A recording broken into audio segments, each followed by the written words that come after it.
A highly qualified student with all her achievement medals visits a highly established high school Exton with her father to enroll. Lynn, on the other hand, was reluctant because her father's laundromat business couldn't be enough to effort the tuition fees. Principal Walsh decides to show them around their campus and tells Lynn that she can attend Exton for free, hoping that she will bring good name for the school. Lynn, excited, joins the next day. Grace, a student from Exton, is sent as a guide by Principal Walsh to give Lynn the VIP treatment. It seems Lynn is also good at playing the piano. Right after playing the piano, just with a quick glance at the question, Lynn solves it. The book was also kept upside down from her side. That's how good Lynn was. Grace, wanting to keep her GPA above 3.0 so that she could audition for acting, requests Lynn to tutor her. Reluctantly, she agrees. In the exam hall, Lynn comforts Grace that she will be fine. The exam finally starts and Lynn solves the questions like she's having her breakfast. Worried, she quickly glances at Grace, only to see her in tension. Lynn quickly tries to finish marking the answers and writes the answer key on the eraser. She then puts the eraser in her shoe and tosses it towards Grace. That moment, the invigilator takes a quick check around the classroom. Grace then tosses her shoe, but it stops on the midway. Lynn quickly stands up and puts on the shoe and submits her paper. Grace, excited that her GPA is above 3.0, convinced Lynn to skip the class for a day. She reluctantly agrees. Grace took Lynn to her boyfriend's house, Pat Stone. After spending some time together, Pat requests Lynn to help him, Grace, and 4 of his friends in their test for an amount of $200 per test. Knowing that Lynn wants to go to Juilliard, he even tells her that he'll talk with his dad, which is in the board, to take Lynn in the Juilliard from the inside. Lynn refuses, but Pat tells her to give it a thought. After she got home, while playing the piano, Lynn got an idea. The next day, she explained to them that they will use 4 different codes, from a music to represent A, B, C, D. Lynn then tells them to memorize her finger movements. With this music code, they started cheating without being caught. Grace got in for acting and Pat got a new car from his dad for getting good grades. Life was going good for Lynn. She even paid the rent and bought new clothes for his dad from the money she earned. Lynn also opened a piano lesson class to get more clients. Principal Walsh suddenly calls Lynn to her office. Lynn gets in and sees Bank, a fine student from Exton. Principal Walsh tells them that Mrs. Cartwright's is sponsoring a scholarship, 1 student from each school from the region. So she decides to nominate both of them to interview for the scholarship. That night, Bank pretends to call 911 to chase away some thugs in front of her mother's store. During one of the exam, Bank notices that one of the students is copying from Lynn, but he ignores and starts writing. After finishing the paper, Bank notices that the question paper had 2 sets, so he asked the invigilator. The invigilator tells them that there has been similarities in the answers, so they decided to make 2 sets to prevent cheating. Lynn, worried, signals them her paper set and tries to finish it early. After she was done writing, she started to play the code to Grace and from Grace to Pat since they had the same set. After giving the answers to Pat, Lynn switched her paper with Chapin. With only 20 minutes left, Lynn started to write the answers hurriedly. She starts playing the code to the remaining students who was waiting for her. The invigilator tells them to submit the paper and slams on Lynn's desk and takes her paper. But she have already shown the answers to them. They got out of the exam hall happily, but not long after Lynn and Chapin is called to the principal office. Bank happens to be there, and he have already told the principal that Chapin was cheating from Lynn. The exam invigilator came and told that it was impossible because they got different paper sets. But after a quick check, the principal notices that the problems of the both exams were written on Lynn's scratch paper. Principal Walsh tells Lynn's father, since she was a promising student, she won't be expelled but her scholarship will be canceled, and also she is ineligible for the Cartwright.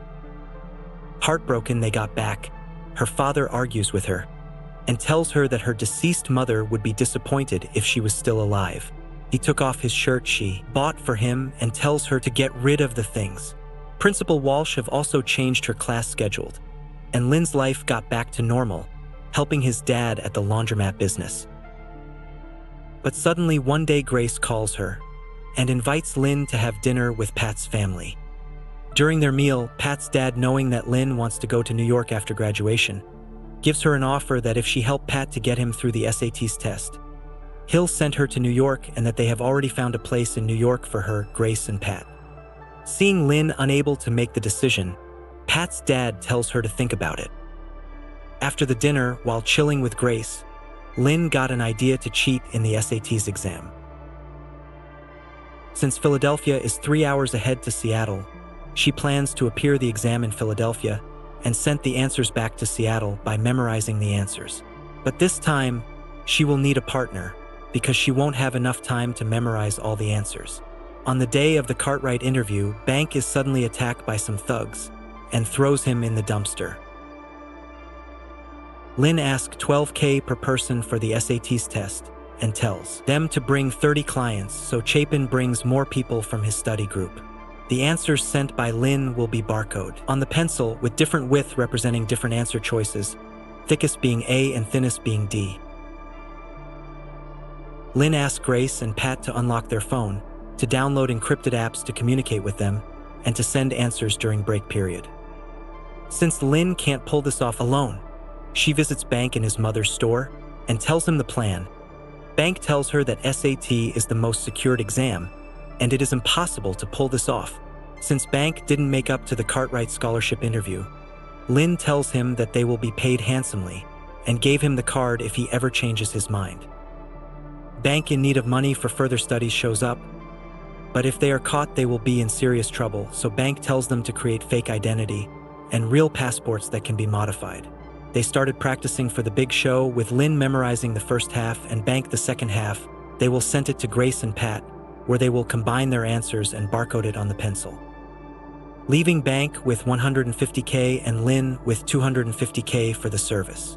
During their practice to play dumb, if anyone is caught, Pat accidentally told that Bank was beaten and thrown in the dumpster.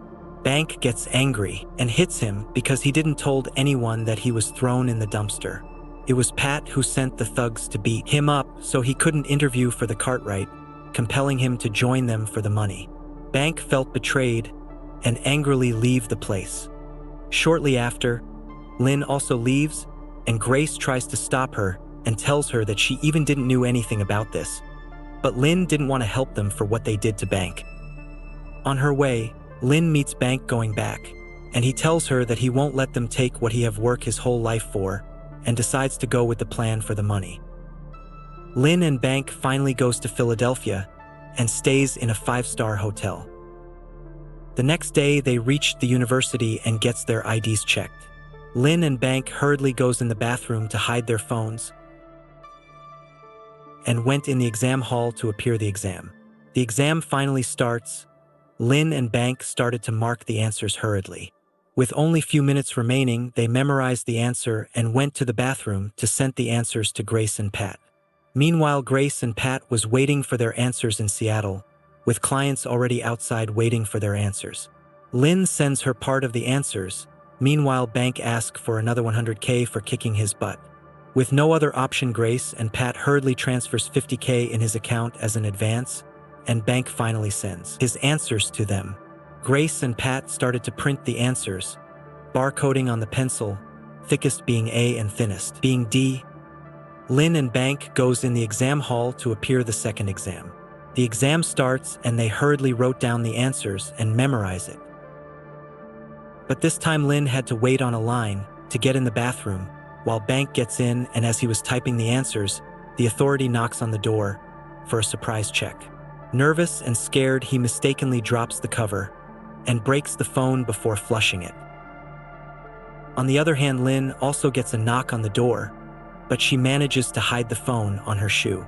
While going on the exam hall, she sees Bank being caught by the authorities, but she manages to calm herself and pretends to drink water, hiding the phone in the water dispenser. Shaken, she went to the exam hall and starts writing the exam. But this time, out of tension and fear, she finds it hard to memorize the answers. But she manages to calm herself and begins to memorize the answers in the form of a piano code.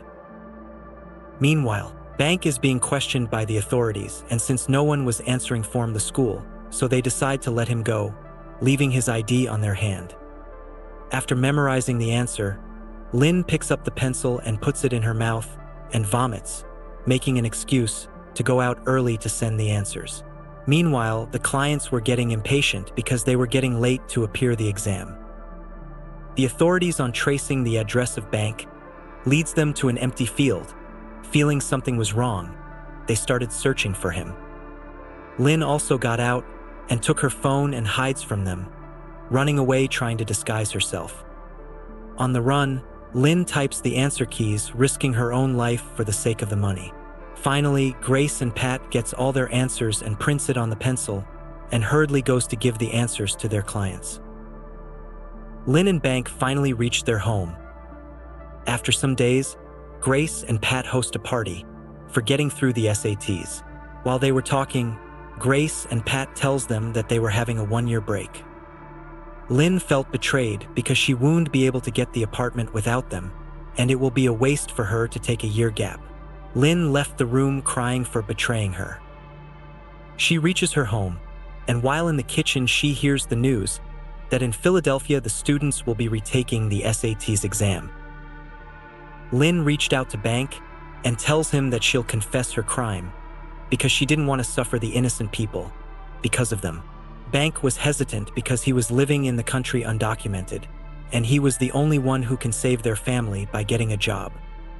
Lynn, regretting the bad things she have done to the people, confesses to her father that she was the culprit behind the Philadelphia news and asks his advice. Her father tells her to do what she thinks is right for her.